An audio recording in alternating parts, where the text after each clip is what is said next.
Glórias e glória seja dada ao Deus Todo-Poderoso. Louvado seja o Senhor Jesus Cristo, aquele que vive, aquele que reina para todo sempre. Deus seja louvado. Neste momento, eu vou contar que Deus, Ele está em todo lugar ao mesmo tempo, porque Deus, Ele é onipresente. Deus, Ele tem todo o poder, porque Ele é onipotente. Deus, Ele é onisciente. Ele sabe todas as coisas. Nós temos que se esforçarmos, porque tudo nessa vida exige um esforço. Quando Deus falou com Josué, Ele algumas vezes disse para Josué se esforçar e ter bom ânimo. Esforça-te, tem muito bom ânimo. Mais de uma vez Deus manda Josué se esforçar. Não que Deus estava chamando Josué de surdo. Ele ouviu a primeira vez Deus mandando ele se esforçar. Mas mais de uma vez Deus manda ele se esforçar. Deus quer que a gente se esforce. Deus, Ele pode fazer as coisas para nós sem a gente se esforçar. Deus pode nos dar as bênçãos sem a gente orar. Mas Deus quer que a gente ore. Deus, Ele sabe o que a gente vai orar antes que a gente ore.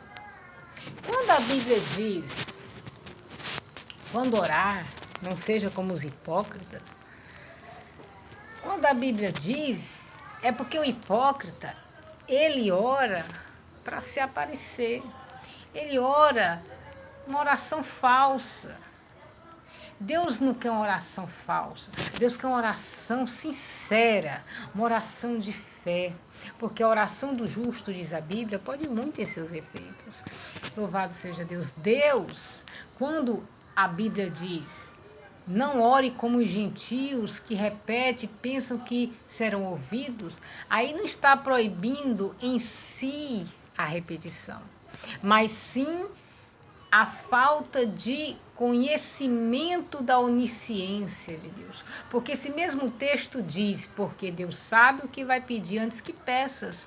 Por isso não use de vãs repetições, como os gentios, porque os gentios pensam que no muito falar serão ouvidos. Essa expressão que a Bíblia diz que os gentios pensam que no muito repetir serão ouvidos, revela o quê?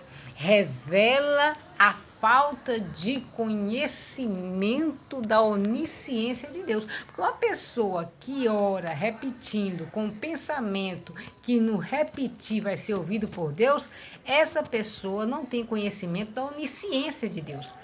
Está como Pedro, que quando Jesus disse que ele ia negar, ele disse que não ia.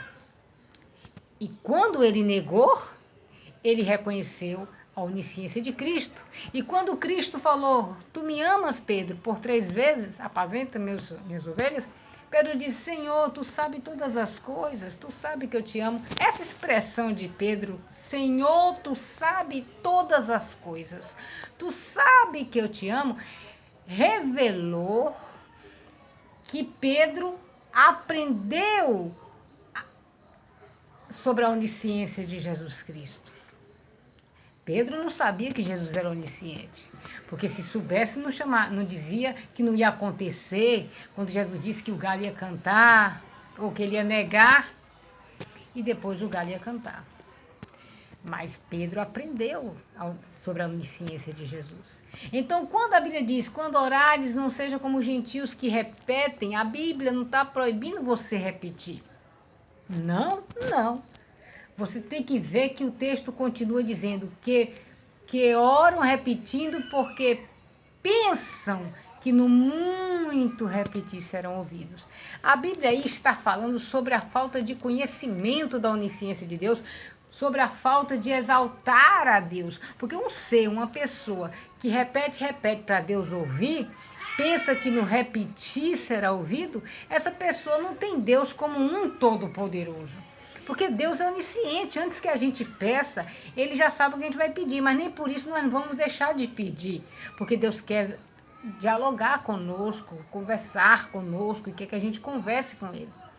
Então, a onisciência de Deus, Ele sabe de que eu vou morrer, Ele sabe o que vai acontecer comigo daqui para amanhã, Ele sabe o que eu vou orar amanhã se eu amanhecer viva, Ele sabe o que eu, daqui a 3 anos, que vai acontecer comigo, se eu estiver viva. Deus sabe tudo, a gente não sabe, mas Deus é onisciente, Ele sabe todas as coisas. Que Deus abençoe.